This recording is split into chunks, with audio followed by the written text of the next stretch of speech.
Thanks very much, Tony, and welcome everybody to Parramatta, the capital of Western Sydney.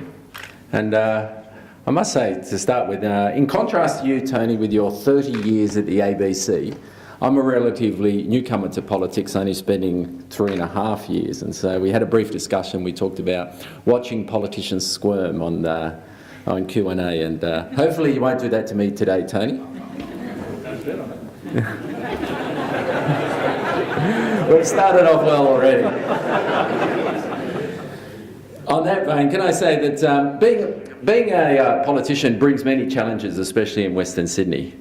And you know, some of those challenges in Western Sydney is, what do we do with another 1 million people that will move to Western Sydney over the next 20 years?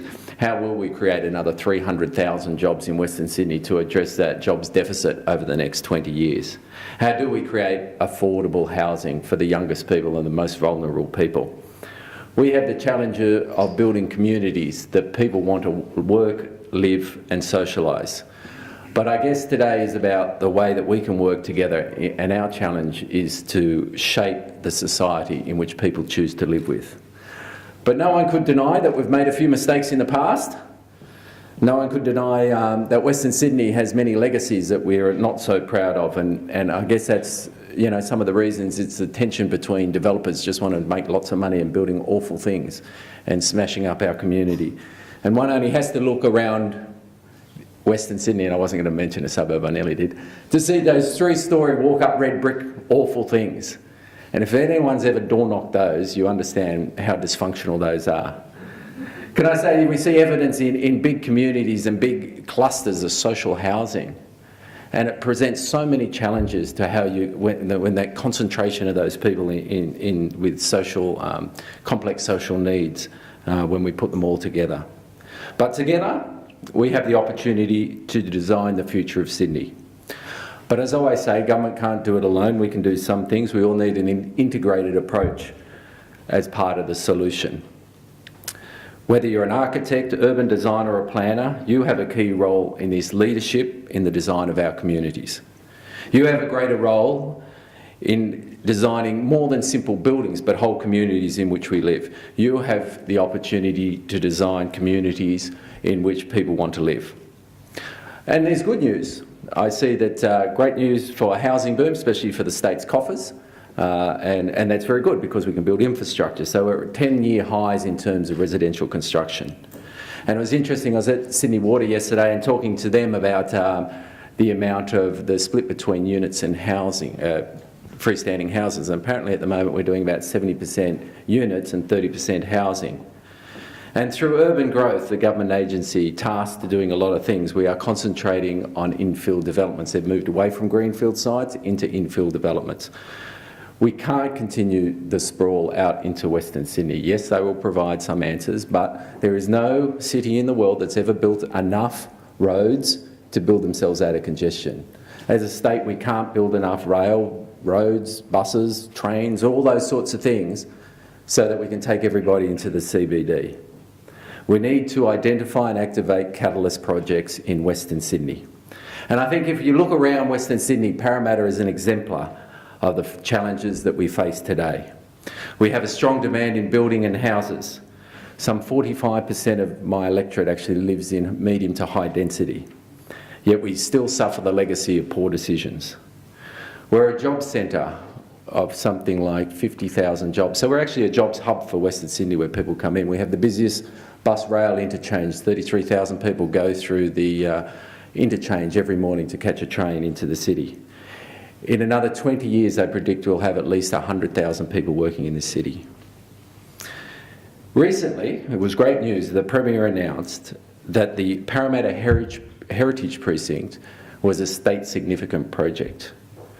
It's this catalyst project that I think is an example of how we can get things right.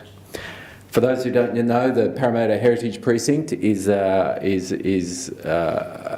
the state-owned property from the Old King's School to the orphanage to the Cumberland Hospital to the Parramatta Jail, encompasses Stadium and Parramatta Park. And it's about 154 hectares, and in fact the state owns a whole lot. It's a wonderful project to refurbish and adaptively reuse the largest collection of early European and colonial buildings in Australia. We want in Parramatta to be known for our heritage. We can rival the rocks, but be bigger and better.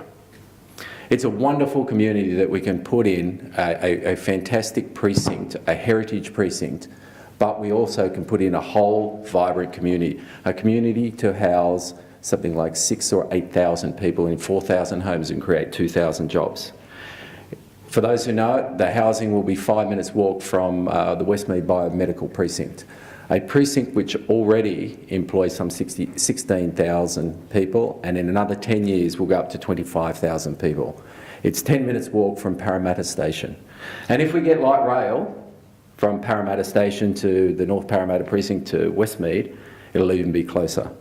It's a fantastic opportunity to put in $400 million worth of enabling infrastructure in a $2 billion development.